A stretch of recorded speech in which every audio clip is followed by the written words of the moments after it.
اهلا بيكم. بيتك على اللاجون طول السنه مع ماونتن فيو في قلب التوسعات الشماليه. النهارده هنتكلم عن مرحله لاجون بيتش بارك موجوده في مشروع ماونتن فيو اي سيتي قدام مدخل زايد 4 في ظهر مدينه زايد الجديده، بينه وبين الدائري الاوسطي 10 دقائق. لوكيشن قوي جدا مع شركه لها سابقه اعمال محترمه. المشروع مدينه متكامله. لو محتاجين تفاصيل اكتر عن مرحله لاجون بيتش بارك تقدروا تكلموني على الرقم اللي ظاهر قدامكم على الشاشه. يلا بينا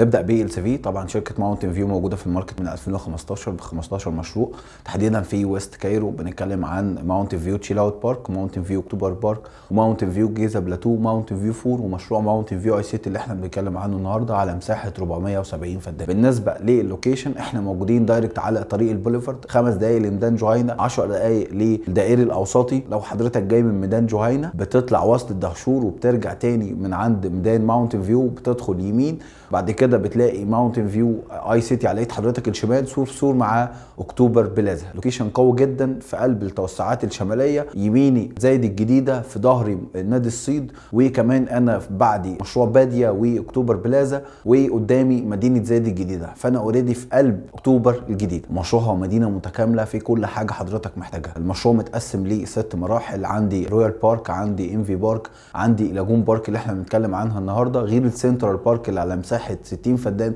اللي بتسيرف على المشروع كله. ماستر بلان محترمه جدا. المشروع مدينه متكامله، كل حاجه حضرتك محتاجها موجوده جوه المشروع. انت مش هتخرج خالص. اوريدي عندي مدرسه حياه دي اوريدي شغاله دلوقتي. عندي انديجو اوتيل ده من ضمن فنادق دي ام جي دار معمار، وعندي 2 كوميرشال ستريب، واحده دايركت على طريق البوليفارد، وكمان في كوميرشال في اخر المشروع قدام نادي الصيد. بالاضافه ان انا عندي في مرحله كلاب بارك نادي على مساحه 16 فدان هيسيرف على المشروع كله، وكمان كل مرحله هيكون ليها كلاب هاوس خاص بيها. النهارده هنتكلم عن مرحله مميزه جدا هي لاجون بيتش بارك. لاجون بيتش بارك هي على مساحه 98 فدان، 100% من اليونت شايفه فيو، فيها ممشى بطول 2 كيلو، فيها كورنيش بطول 2 كيلو، كمان هي دايركت على اللاجون. الفيو بتاعي هيكون مميز جدا. عندي ميلانيان اللي هي الشقق ال2 وال3 باد، عندي اي فيلا جاردن واي فيلا روف، وكمان عندي البيتش هاوسز دي نفس كونسبت الاي فيلا بس ليها برايفسي اعلى. عندي التوبد بتبدا من 125 متر وسعرها بيبدا من 3 مليون 300. عندي السريبات بتبدا من 150 متر ودي سعرها بيبدا من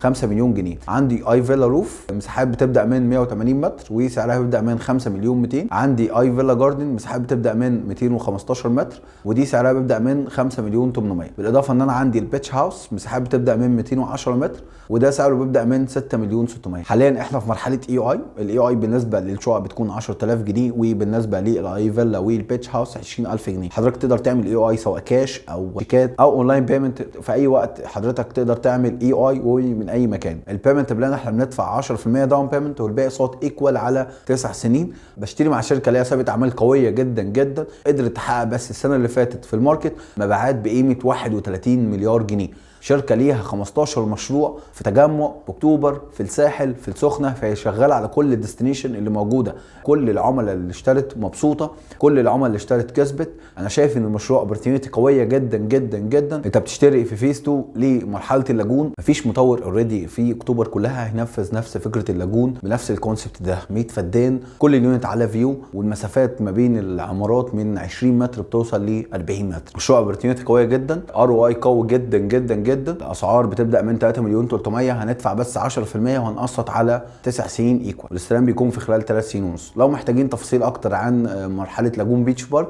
تقدروا تكلموني على الرقم اللي ظاهر قدامكم على الشاشه. شرفت بيكم.